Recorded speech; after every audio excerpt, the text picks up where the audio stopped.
Nessa aula eu vou mostrar as principais fórmulas de juro simples e juro composto, e depois de apresentar essas fórmulas eu também vou explicar da onde que elas vêm, da onde que surgiram, por que elas são como elas são. Então primeiro eu vou começar com as fórmulas de juro simples.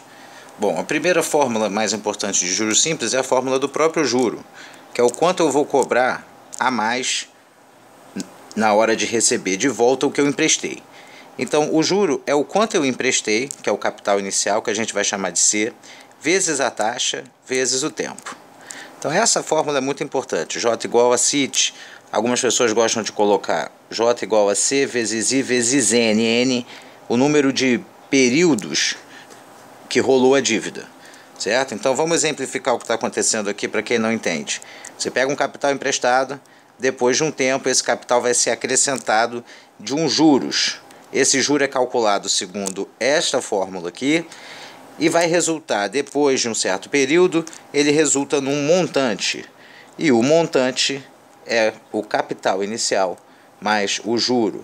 Cuidado, ao usar a taxa, por exemplo, I igual a 2%, você tem que usar 2 sobre 100 ou 0,02. Então, ou notação de fração decimal ou a notação de número decimal.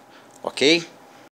Outro detalhe importante, se a porcentagem estiver ao mês e o tempo em anos, por exemplo, 10 anos, cuidado, você não pode trabalhar essa fórmula com períodos diferentes. Então o T, o seu tempo, né, ou o seu N, tem que condizer com o seu I. Certo? O T tem que estar na mesma unidade de tempo. Então se a taxa está em mês, o ideal é passar anos para meses.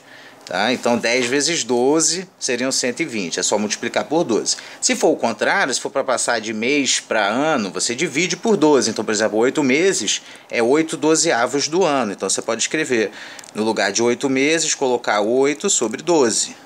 Isso significa 8 meses em anos. 8 meses é igual a 8 sobre 12 anos. Tá? E mesma coisa com dias, dia comercial 30 dias e por aí vai.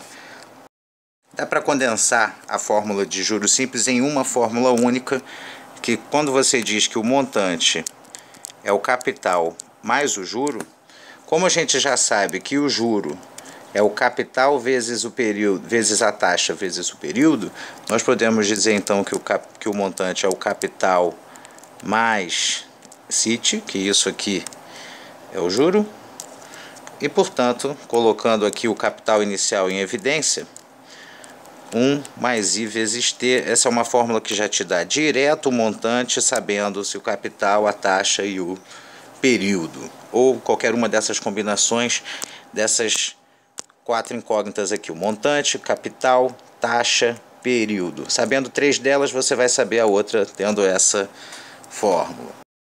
E agora, finalmente, juros compostos. Bom, vamos direto para as fórmulas. O montante, no regime de juros compostos, é o capital inicial que foi emprestado multiplicado por 1 mais a taxa, um número T de vezes, que é o período, que é o tempo que a dívida rolou. Então, essa é a fórmula mais importante. Tá legal? Essa subfórmula aqui, que é o 1 mais I, também é uma fórmula muito importante, está explicada numa outra aula aqui do canal. É a fórmula que aumenta I% ao multiplicar. Então, no regime de juros composto, você pega um capital e ele vai aumentando proporcionalmente ao quanto você está devendo. Então, a cada mês os juros aumentam, porque a cada mês a sua dívida aumenta. Isso que é usado na prática. O juros simples não é usado na prática, porque o juros simples a dívida aumenta sempre a mesma coisa. Então passa muito tempo, eu já estou devendo muito mais dinheiro e continuo me cobrando sempre a mesma coisa. Né? Eu comecei com R$100, me cobravam R$10 por mês, estou há 10 anos sem pagar, já estou devendo milhares e continuo me cobrando R$10 por mês como se eu estivesse devendo 100. Não faz sentido, né? Então por isso os juros compostos é que é usado. Essa é a fórmula principal. Da mesma forma, ela serve porque se eu souber o montante, ou o capital, ou a taxa e o tempo, eu vou poder encontrar qualquer uma dessas quatro variáveis, caso elas sejam desconhecidas. Né? Então, se uma delas for uma incógnita, né? Então eu sei, fulano teve que pagar tanto numa dívida de tanto tempo, a juros de tanto. Quanto que ele pegou emprestado? Vai usar essa fórmula. Essa fórmula geralmente você precisa de calculadora, tá? Principalmente se esse tempo for grande, que você vai ficar com uma potência muito grande. Pessoal, agora é o seguinte, tá aí a fórmula para quem queria. Para quem está satisfeito que só precisa da fórmula, é só isso mesmo, beleza? Dá uma curtida aqui, se inscreve no canal. Vamos ter cada dia mais informações sobre matemática financeira e outros assuntos. Mas, para quem como eu não fica satisfeito com uma fórmula mágica que parece vinda, sabe lá de onde, criada por uma mente genial, vamos tentar entender essa fórmula aqui rapidinho. Bom, é o seguinte, juros simples e juros compostos, na verdade, tem muito a ver com outros dois assuntos do ensino médio de matemática, que são as PAs, ou progressões aritméticas, e as PGs, ou progressões geométricas. Tais sequências, são sequências de números, são muito representativas dos regimes de juros, pois quando eu tenho uma PA, a PA ocorre quando você tem uma sequência de números que você começa num certo número, digamos A, e você vai sempre acrescentando um mesmo valor para chegar nos próximos números. Então eu vou somando sempre um valor chamado de razão, por isso que eu botei aqui R. Então eu vou somando sempre uma razão. Isso é a mesma coisa que o regime de juros simples. Por quê? Eu começo com um certo valor, que é o valor que eu peguei emprestado, que no caso aqui seria o A, mas no nosso caso da matemática financeira, esse valor seria o C, e eu vou somando C mais I vezes C, I por cento de C. Certo? Então, eu vou sempre somando esse valor. C mais 2 vezes isso, 2 vezes C, e por aí vai, né? Até C mais N vezes IC, ou T vezes IC, que é os juros da nossa fórmula, a fórmula CIT, né?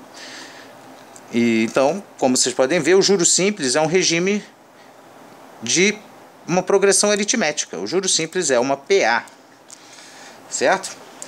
E por isso, a fórmula para juros simples fica semelhante à fórmula de uma PA, certo? Para eu sair de um capital C, T períodos depois, eu preciso somar IC quantas vezes? T vezes, certo? Então, por isso, o nosso montante é o capital mais a taxa, a razão IC quantas vezes? T vezes. Esse aqui é o nosso CIT, né? A ordem dos fatores não altera o produto. E é daí que sai essa fórmula, né? 1 mais IT. E os juros compostos? Juros compostos é a PG. Vamos ver como é que fica.